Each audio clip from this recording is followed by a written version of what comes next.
Hello mga creative! May nagpagawa sa akin ng badminton team na bridal bouquet. Kaya naman, ginawa ko ito agad kasi excited akong gawin ito kasi ito ay very challenging. At dahil shuttlecock na malaki na lalagyan ng mga flowers ang ating gagawin ngayon, kaya inuna ko munang gawin yung pinakang feathers niya. So, ang materials na ginamit ko diyan ay rubber slice para makagawa tayo ng malalaking feathers na katulad nito. Bumuo nga muna ako dyan ng pattern para ma-trace natin yung gagawin nating malalaking feathers. At para makabuo tayo niyan, syempre kailangan pare-pareho at pantay-pantay yung mga pattern na gagawin natin. At pagkatapos niyan ay ginuhitan ko na rin ito ng mga stick glue para magmukha talaga siya na mismong mga feathers na ang ating gagawin. At after nga nating magawa ayan ay medyo gupitan natin na medyo pa-oblong yung pinakandulo niya. At pagkatapos niyan ay gagawa naman tayo ng pinakang handle nito. Ang ginamit ko diyan ay makapal na alambre at pinutol-putol namin ito ayon sa gusto kong sukat. At after nyan, ay ididikit na natin isa-isa ito dito sa ginawa nating parang hulma na feathers. Isa-isa natin yung ididikit diyan. Depende pa rin sa dami kung ilan ang gusto natin. Kung ilan na magkakasya doon sa gagawin natin.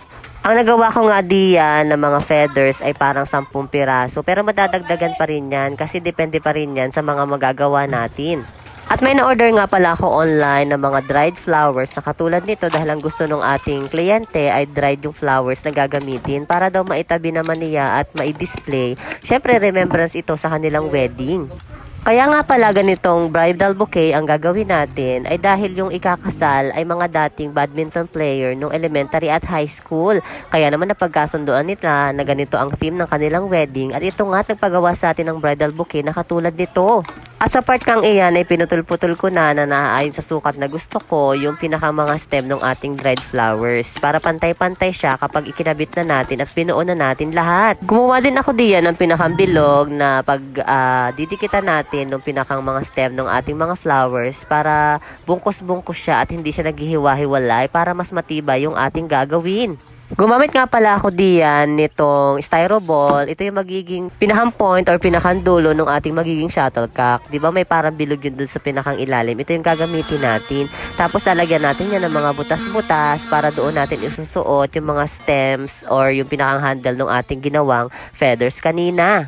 Ginamit ko na rin diyan yung aking mini grinding set para mas mabilis nating mabutasan at mapakinis yung pinakang ibabaw nito. At syempre gagamitan natin yan ng mga bumabanat na tela para maging safe yung pinakang styroball natin para hindi siya magkalasan. At after niya na-sprayan ko na rin itong pinakang mga feathers natin para maganda talaga yung color niya at puting-puti. At pagkatapos niya na isa-isa na natin yung ilalagay dito. Dapat pantay-pantay yung pagkaka-angle natin at pagkakakabit natin itong malalaking feathers na ginawa natin. At ayan nga, natapos na nating ikabit itong mga feathers na ito at para mas matibay siya, ilalagyan natin yan ng pinakang brace na bilog dito sa pinakang gitna niya. At syempre, ilalak natin ang stick glue para mas matibay siya dun sa pinakang stem ng ating ginawang feathers. At pagkatapos na yan, ay tatalian naman natin ng yarn itong pinakang lower part nitong ating ginawang shuttlecock. Dahil nga, yung original na shuttlecock talaga ay may mga tali-taling ganito. Ito yung mismong nagpapatibay dun sa pinakang tayo ng mga feathers na ginawa natin para mas maganda siyang tingnan at mas matibay siya. At syempre, dinamay na din natin yung lower part para dalawang layer yung ating gagawin. At para mas matibay iyan, ididikit natin ng stick glue isa-isa yung mga tinali nating jang yarn. Meron din pala ako dito mga binili na mga dried na mga pang-decor dito sa pinakang flowers natin. At ganyan ang kulay nung pinakang motif nung ating bridal bouquet. Kaya naman ganyang color yung napili ko. At isa-isa nating ilalagay iyan ng pakonti-konti dito sa pinakang bungkos ng ating flowers na ginawa. Sa parting ito ng ating paggagawa nitong bouquet na ito ay kailangan gumana yung ating creativity dahil kailangan maganda yung pagkakapwesto natin ng bawat mga i-decorate natin dito sa pinakang flowers niya para mabuhay siya at mas maganda siyang tingnan at mas attractive dahil ito nga yung kalimitan sa mga main na tinitingnan ng mga tao lalong-lalo na kapag ikinakasal ang isang couple.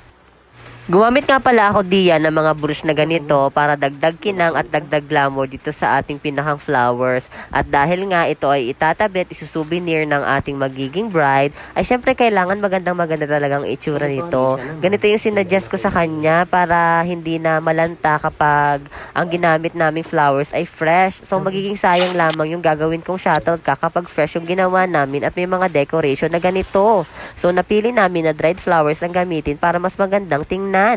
O, di ba, hindi pa siya halos tapos pero napakaganda niya ng tingnan. At pagkatapos niyan, dinagdagan ko na rin siya nito mga tinuhog-tuhog kong pearl para mas glamorous yung gagawin nating bridal bouquet. O, di ba, napakaganda niyang tingnan, lalong-lalo na kapag ginamit natin ang ating creativity at ang ating pagtsatsaga sa pagbubuo ng ganito.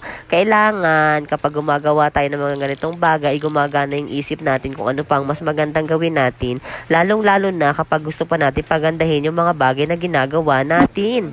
Sa panahon nga natin ngayon, marami na rin talagang gusto magpakasal ang may tema na gusto nilang gamitin sa kanilang wedding. Ang gusto ng iba ay kakaiba, tapos na-execute nila yung pagiging creative ng mga supplier nila na gusto nilang kunin. So, syempre, itong mga supplier naman na katulad ko ay susundin din yung mga gusto ng mga kliyente nila. Kaya naman, kailangan talaga natin ng sapat na creativity para makabuo ng ganitong klase ng bagay. At kung nagustuhan nyo po ang aking video for today, huwag nyo pong kalimutan na i-follow ang page ko at i-share po ang aking mga videos para marami po tayong ma-inspired. Kaya naman, salamat po sa inyong panonood. See you sa aking mga next videos. Bye!